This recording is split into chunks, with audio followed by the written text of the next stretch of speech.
So, Pat, at this point in your life, can you look back on what happened before your operation and connect the current Pat Martino to the old Pat Martino, or is it still like two completely different guys? Well, Christian, from what I remember of what you refer to as the former identity, I remember, my, in a general context, I remember my intentions. My intentions were to be successful in the music business, to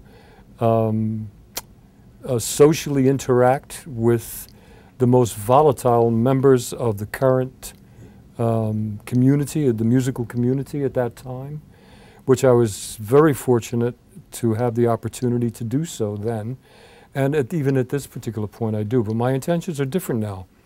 Then it was the music profession, my instrument.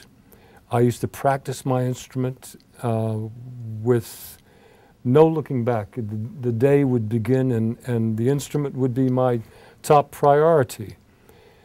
The difference between then and now is the instrument is an instrument like any other instrument in my house. I have so many instruments in my home that serve me well, and I value them. They're precious to me. Each and every one of these at my disposal is a gift that I treasure. And the guitar itself and music is one of the tools that is of service for me.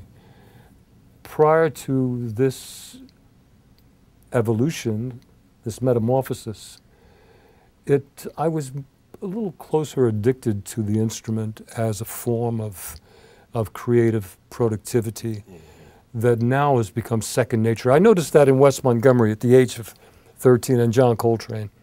At the age of 13, one of the first things that I knew, we were talking about Philadelphia and one of the establishments, historical establishments in Philly called Pep's.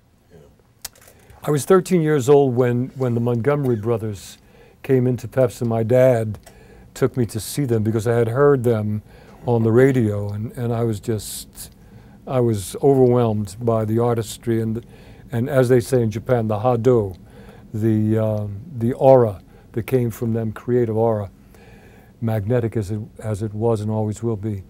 And Mom and Dad took me to Pep's, and we sat at the bar, and what I noticed most of all was the compassion of Wes as an individual.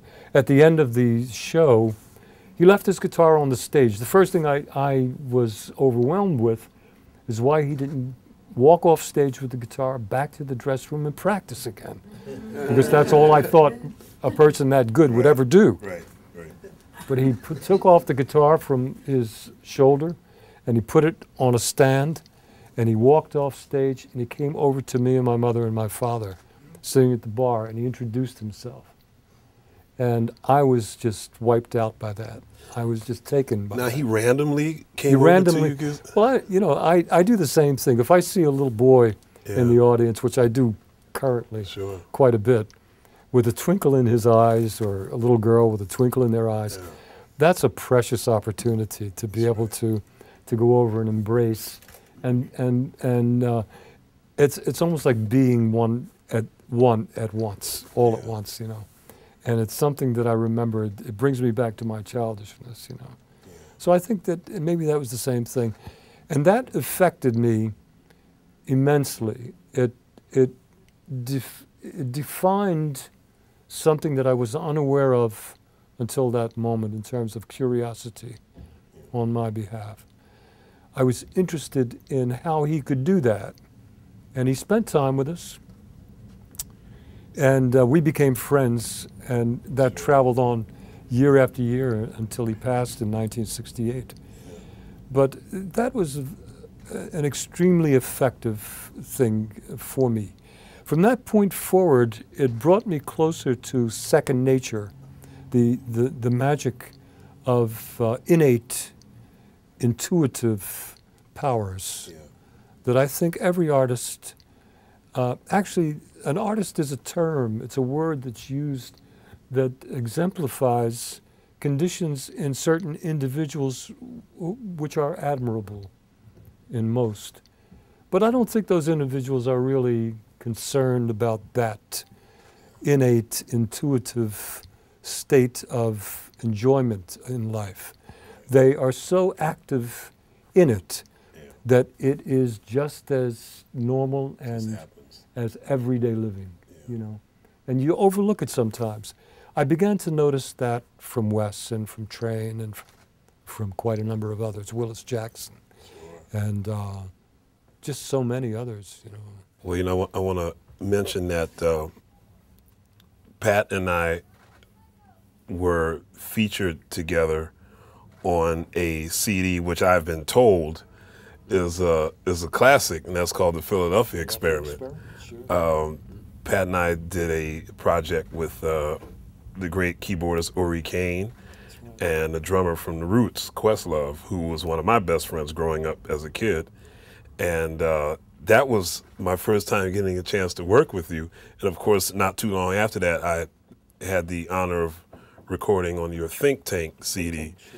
But talking about Philadelphia a little bit, I think we'd be remiss as Philadelphians originally and as artists not to talk about Philly. And you mentioned Peps, and of course I would always hear stories about places like the Showboat and Just Jazz and the Bijou Cafe and all these great places in Philly. Also, I found it interesting, we both discovered that we really weren't that recognized by our hometown until after we left our hometown. Very much so, yeah. Right. Talk about a little bit about the atmosphere in Philly, just like, you know, all of the great guys, like we mentioned the great pianist Eddie Green, the late great pianist Eddie Green, and the late drummer Sherman Ferguson, and Tyrone Brown, and Odine Pope, Trudy Pitts. Trudy and Bill Carney. Now, he wasn't known as Mr. C back then, right? No, he was. Bill Carney? Sure. Oh, he was, okay.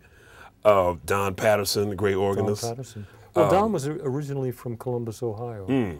But he lived in Philly. He eventually, yeah, he eventually resided in Philadelphia as home base. Yeah. What is it about our hometown? I have personal feelings about Philadelphia, and to me, it was a suburb of New York. Right. It was close enough. In fact, it's closer than certain points in Long Island.